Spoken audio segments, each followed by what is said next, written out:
Welcome to the latest episode of Damien's Midweek Markets, the show where I talk about everything that's going on in investment markets. So yet again, we've gone 1 week on from the last show, and what a week it's been. So last week, we talked about the currency war, the winners and the losers, the retaliation by China against Donald Trump's plans to impose new tariffs on Chinese imports. We've gone 1 week on and we've had yet again another wobble, U-turn, whatever you want to call it. Donald Trump has decided to waive or postpone some of the tariffs until December the 15th on certain goods that come from China. Now, those sorts of goods are things like mobile phones, laptops, games consoles, computers, and footwear, clothing, all the things that US consumers will want to buy for the holiday season. Now, this is interesting because Donald Trump has been well known for claiming that tariffs are actually paid by China and not US consumers. Now, that is despite the fact that the truth is that US consumers end up paying for them, because when you import goods from overseas and you apply tariffs to those goods, then inevitably you will pay more. And the problem with that is inflationary. So that means that if the price of goods that you're importing go up, they cost the consumer more. That's inflation as prices go up. And that's not a good thing for the US economy. Now, Donald Trump, as I mentioned last week, really wants Jerome Powell and the US Federal Reserve to cut interest rates. The problem is, if you cut interest rates, that tends to fan the flames of inflation.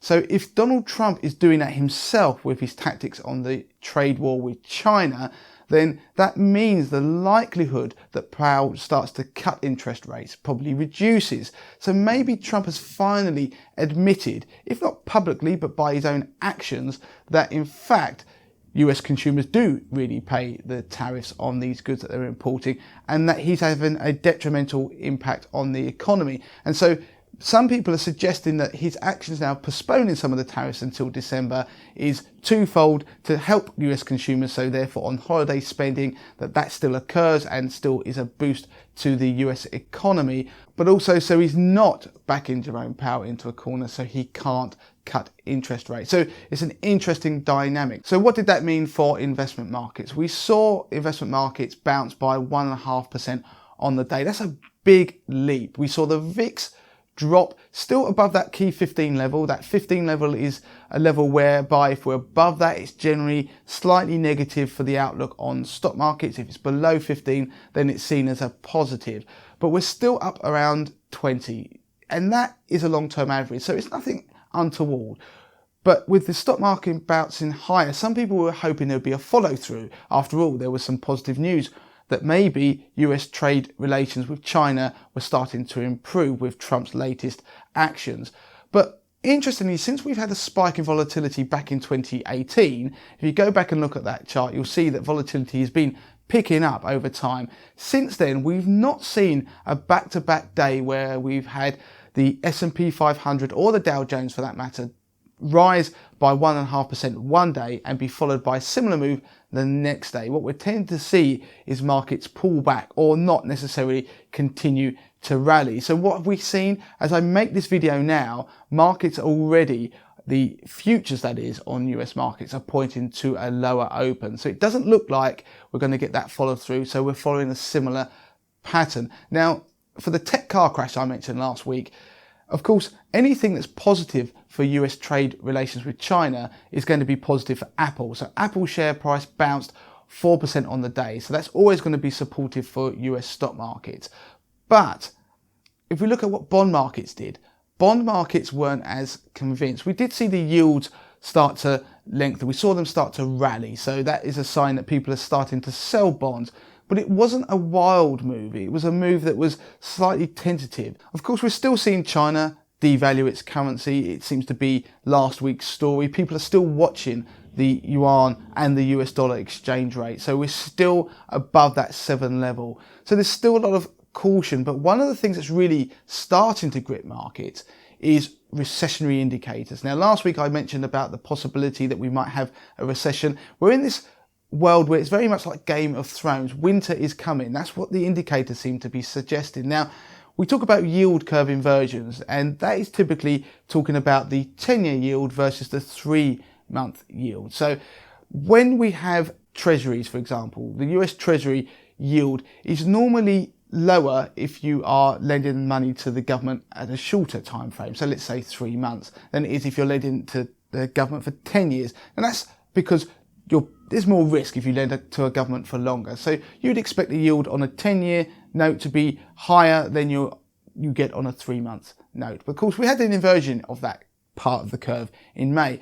What we're seeing now is the 2-year versus the 10-year invert. So you're getting paid more yield on a 2-year note than you are on a 10-year note. And that is a dynamic. That 2-year versus 10-year is one that's more perhaps closely watched by most investors than the 3-month versus 10. The point is that the yield curve is starting to invert even more, and people are becoming more aware of it. So investors who were largely ignoring it are starting to be very conscious of these recessionary indicators. So that 2-year versus 10-year inversion happened in the US today, and it happened in the UK. Alarm bells are definitely ringing. That doesn't mean recession or winter is definitely coming, but it's been a fairly reliable indicator of recession possibly in the next 12 months in the past. Now, if you couple that with the news that in Germany, the second quarter GDP figures which came in showed that the German economy had contracted, then that's obviously a negative sign, because if you get 2 quarters of negative GDP, that is technically a recession. And of course, we also had the same news with the UK. The UK GDP figures were negative for the second quarter of 2019 as well. The UK economy contracted by 0.2%. That caught people by surprise. So because economic indicators, GDP numbers, were always backward looking, so they're not released until we're out of that quarter, we could very well already be in a recession in the UK. It's not guaranteed, but if this quarter turns out to be contracting, and don't forget we're heading towards a possible Brexit scenario, then we could already be in a recession. We just won't know about it till the end of the year. So I think that is caused markets to start to very much focus on that. Now, despite the trade war potential thawing, commodity markets are also showing some alarming signs, and they're suggesting that perhaps the US trade deal isn't thawing as much as the headlines would like you to believe, but also the economic damage has already been done. Now, 80/20 investor members will see this week there's a whole newsletter dedicated to a particular commodity, which is a very good indicator for economic stability and health globally, but also for the trade war progress, the trade war truce, and the likelihood of one. It's one you should watch closely, because particularly it's been a fairly good indicator of stock market wobbles in the future. So make sure you check that out. If you're not already a subscriber, then do take out the free trial. So the final thing I just want to mention this week is, of course, the pound. Now, the pound has started to inch its way lower than the $1.21 level that we've had in recent weeks, which seemed to be a bit of a flaw. Now, this is a low that has been a low we've not really seen since that Brexit referendum over 3 years ago. Now, we're at such a low level, we're going to have to see if we're going to break below that. If we do, then where could the pound end up? Could it be parity against the dollar, like some people have claimed where it could go? That would be quite extreme.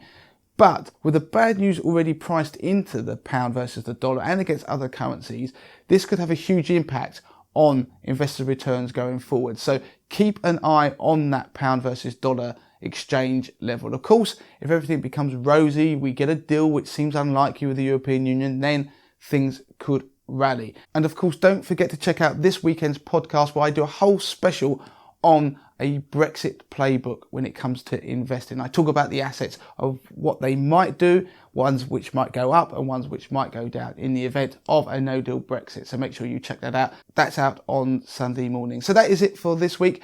Just to bear in mind, there won't be a midweek market show next week, as I am taking a well-earned rest for 1 week. We'll be back the week after the bank holiday weekend.